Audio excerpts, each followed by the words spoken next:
Amparar surgiu quando meu filho foi para a FEBEM. A existência da Amparar, ela se dá a uma dor particular, né? A uma dor, dessa dor surge o grito e desse grito surge a luta.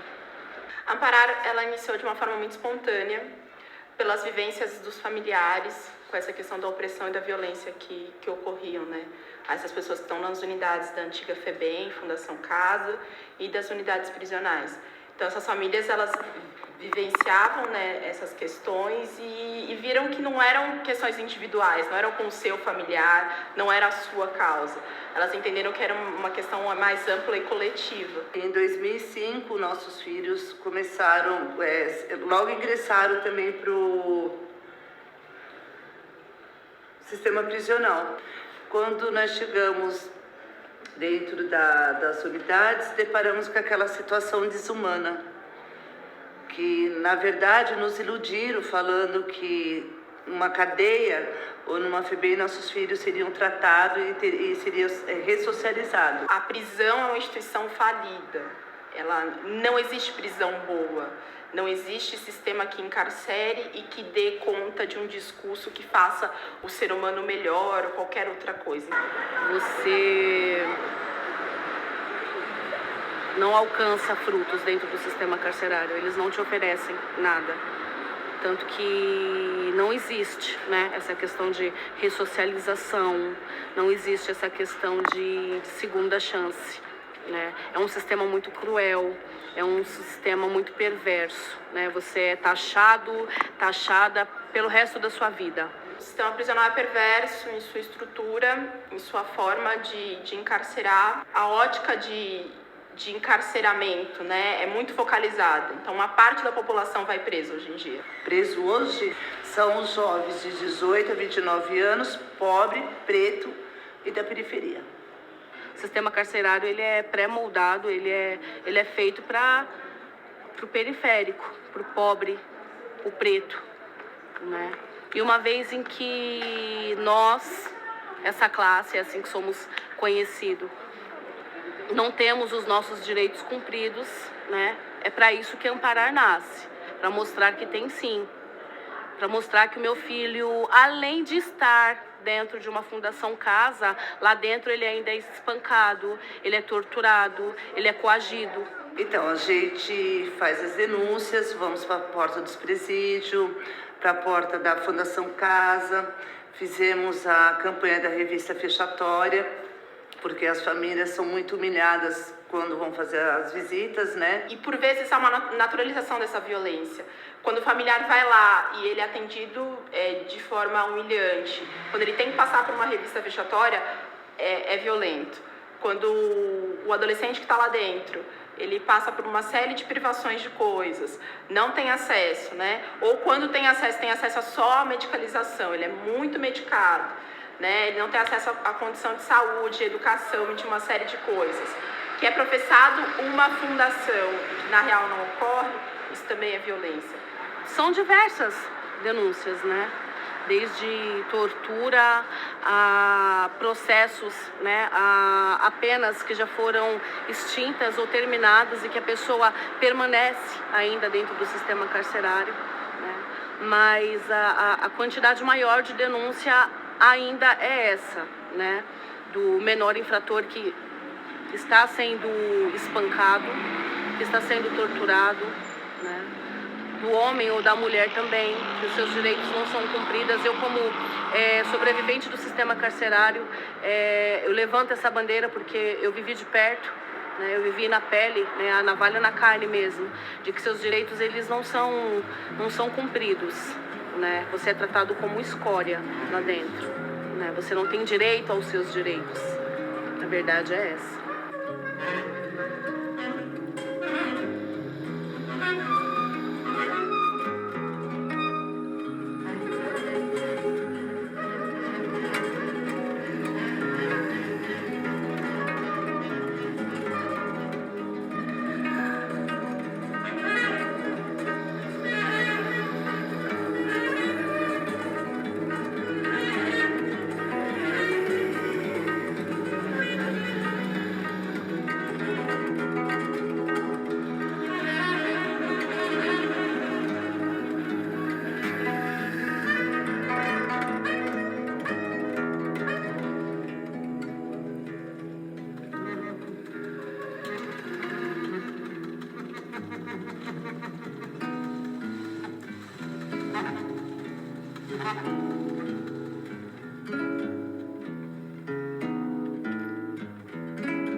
família está presa junto, né, com a pessoa que se encontra dentro do sistema carcerário, né?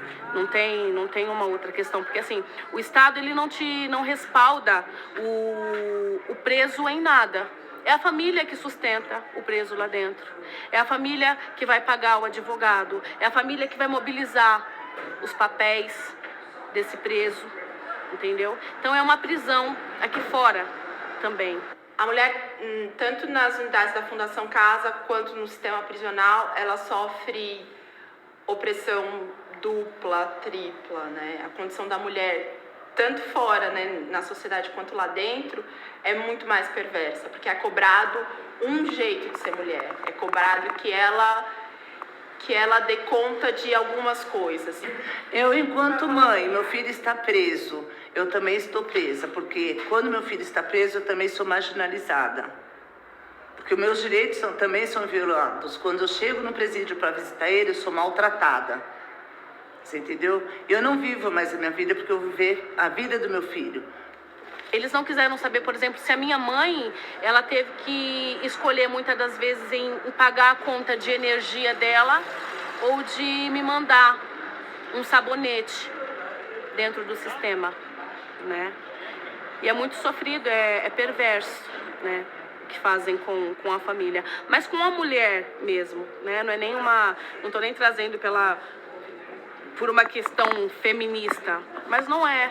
Quem acompanha o preso, quem está ali sendo humilhada numa fila de revista, quem está ali sendo humilhada numa porta de cadeia, é a mulher, é a mãe, é a esposa, é a avó. A importância de você participar de uma associação do grupo de mães, porque você se fortalece, você cresce enquanto mulher, você tem uma formação política, porque até então você não entende seus direitos, porque quando o seu filho é preso, você é tratada como bandida também. E a partir do momento que você está numa associação, você vai ter um acompanhamento psicológico, você vai ter reuniões, você vai ter informações, você vai ter orientação sobre o processo do seu filho, que a maior parte dos familiares não tem esse acesso aos processos, não sabe como que está acontecendo no processo, e a união faz a força. Eu acredito que se as famílias se unirem de verdade, nós podemos mudar essa questão carcerária que está aí hoje. É importante as pessoas que têm familiares, que conhecem casos, se juntarem, fortalecerem esse grupo de pessoas que estão compondo com isso, porque é uma questão legítima, né? E a resposta para esse sistema punitivo, penal, não vai vir de quem está no poder, vai vir através da nossa organização. Então, vale ressaltar, até acho que o grito mais alto deveria ser esse, né? Essas famílias, elas precisam entender que amparar eu, Railda, Aline, Camila, né? Nós não vamos conseguir esses resultados sozinhas, né? Se elas não se politizarem, se de fato elas não forem atrás dessas denúncias, né? Não lutarem junto os resultados em que a gente almeja e que já é tão difícil, que é tanta burocracia proposital, a gente não vai alcançar. Então, assim, elas precisam entender que nesse momento precisamos ser massa mesmo, né? Precisamos ser população, né? Que eu, quanto mãe, sozinha, não vou conseguir, né? Enfrentar um diretor, conseguir averiguar tantas e tantas denúncias que chegam a nós, né? As mães, elas precisam se conscientizar disso, as famílias precisam. E é muito difícil, né? Porque há toda uma represália. Muitas das vezes a mãe entende, a família entende que se ela for atrás da denúncia, ou que se ela mesmo, né, servir dessa agente, ela for uma denunciadora, o filho dela, né, vai sofrer ainda mais repressões lá dentro, que de fato não é uma mentira, né, é verdade. Mas eu acho que a mensagem principal é essa, é fazer da dor do próximo a sua, né? Ah, não, mas meu filho já saiu de liberdade. Ei, há muitos lá dentro ainda. Com certeza. Sonhamos, né? Eu sempre cito muito a sociedade que vai contra tudo aquilo que a gente acredita, né? É essa sociedade que crê mesmo que o sistema penitenciário ele deve existir para essa população, para minha população, para mim, Patrícia Cândido, mulher negra, mulher pobre, que teve os seus direitos extintos, não teve os seus direitos cumpridos, né? Eles acham que é uma utopia, que é uma ilusão, mas eu sonho, nós sonhamos com uma sociedade sem prisão, com uma sociedade onde o direito do cidadão é cumprido desde o berço.